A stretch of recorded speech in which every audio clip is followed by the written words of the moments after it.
बांके बिहारी लाल की जय। स्वामी श्री हरदास जी महाराज की जय। जय जय श्री राधे। अभी आप श्री बांके बिहारी जी के दर्शन कर रहे हैं। इन दिव्य दर्शनों का आप आनंद ले रहे हैं।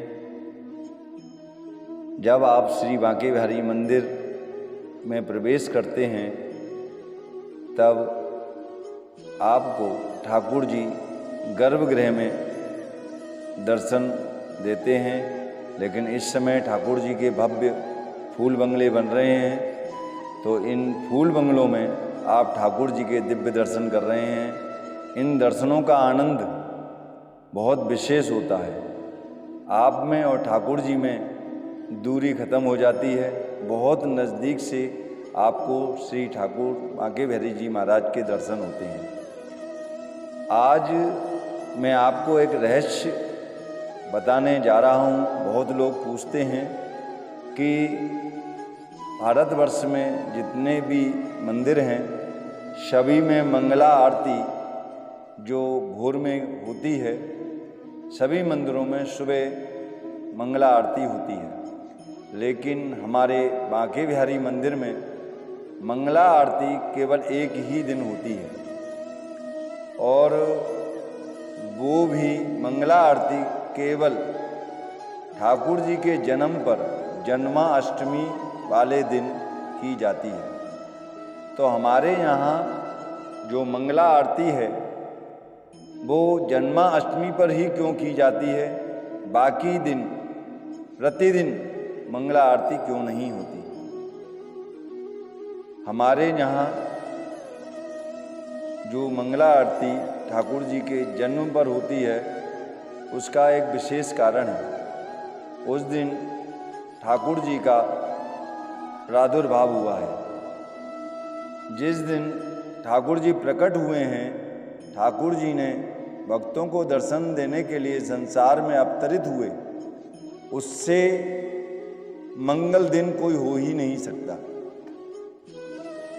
तो वो जिस दिन उनका जन्म हुआ उस दिन नंद बाबा और यशोदा जी ने समस्त ब्रजवासियों को बुलाकर मंगल गायन किया, और मंगल गायन करने के साथ साथ अपने लाला की मंगल आरती उतारी। तो जो मंगल आरती उतारी गई उसी आरती को मंगला आरती बोलते हैं। तो हमारे यहाँ एक भाव ये है कि ठाकुर जी का जिस दिन जन्म हुआ है उसी ही दिन ठाकुर जी की मंगला आरती होनी चाहिए। लेकिन हमारे स्वामी श्री हरदास जी महाराज ने हमारे ब्रज में जो बिहारी जी की मंगला आरती बिहारी जी में जो एक दिन होती है उसका दूसरा भाव इससे भी ज़्यादा प्रबल है। हमारे यहाँ ठाकुर जी की बालक रूप में सेवा है।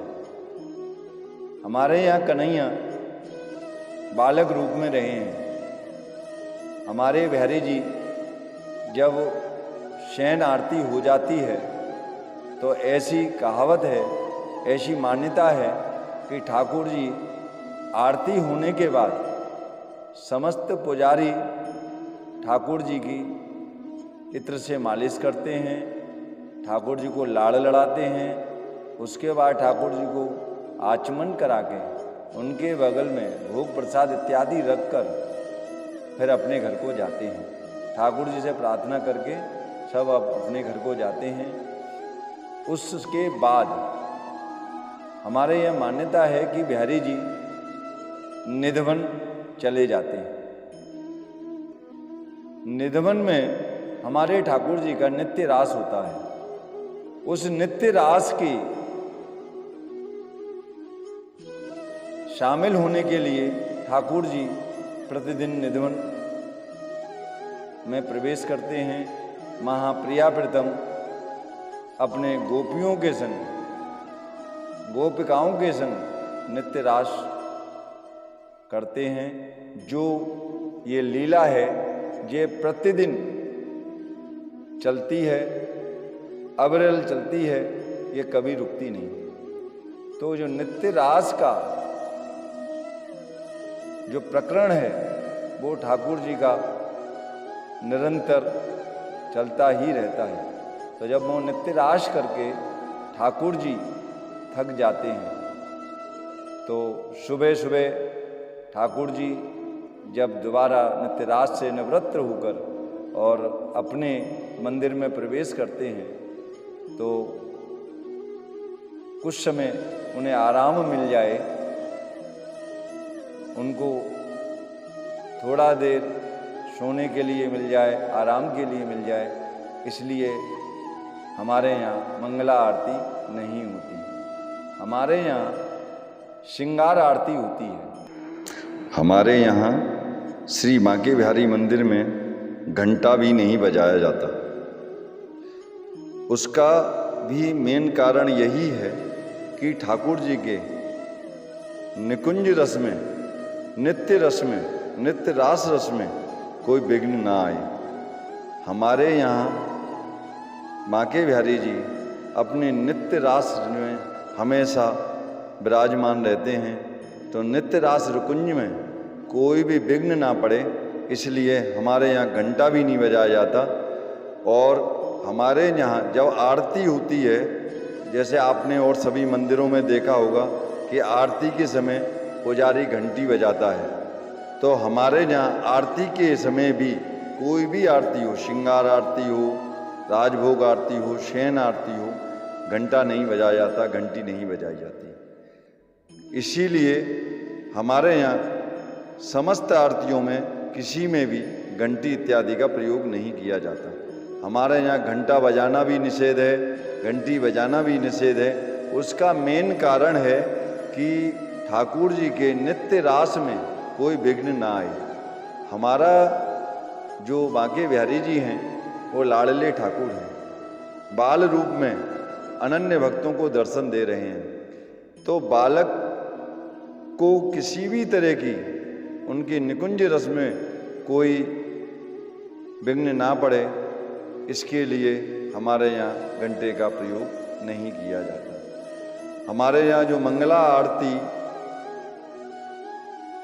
सुबह एक ही दिन होती है, उसके अंदर भी यही भाव है, क्योंकि ठाकुर जी की मंगला आरती सुबह भोर में की जाती है।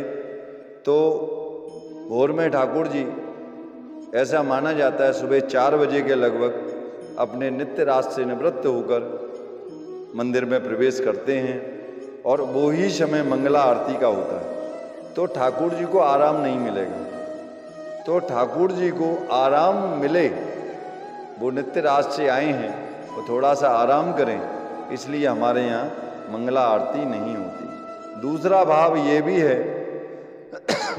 कि बालक को यदि जल्दी उठाओगे ना तो बच्चा गुस्सा हो जाता है। तो बच्चा आराम से सोता है और आराम से ही जागता है। वो उसके मन के हिसाब से आप जगाओगे तो ठीक है, और मन के हिसाब से नहीं जगाया तो फिर रोता रहेगा, परेशान करता रहेगा। इसलिए स्वामी जी ने बिहारी जी की लाड़ की सेवा की है। हमारे यहाँ लाड़ की और प्यार की सेवा है, भाव की सेवा है। तो यहाँ कोई मंत्र तंत्र यंत्र की सेवा नहीं है। हमारे यहाँ ठाकुर जी की जितना लाड़ लड़ाओगे, जितना प्यार करोगे, जितने भाव से ठाकुर जी की सेवा करोगे, वो ही सेवा ठाकुर जी स्वीकार करते हैं और उसी भक्त के हृदय में विराजमान होकर उसको अनन्य दर्शनों का लाभ देते हैं। इसीलिए स्वामी श्री हरदास जी महाराज ने ठाकुर जी को संगीत के भाव से लाड़ लड़ाया, उनको अनन्य भावों से रिझाया और स्वामी जी ने ठाकुर जी की निरंतर अविरल रूप में जो सेवा की, उसका आज आनंद आप और हम सब लोग ले रहे हैं।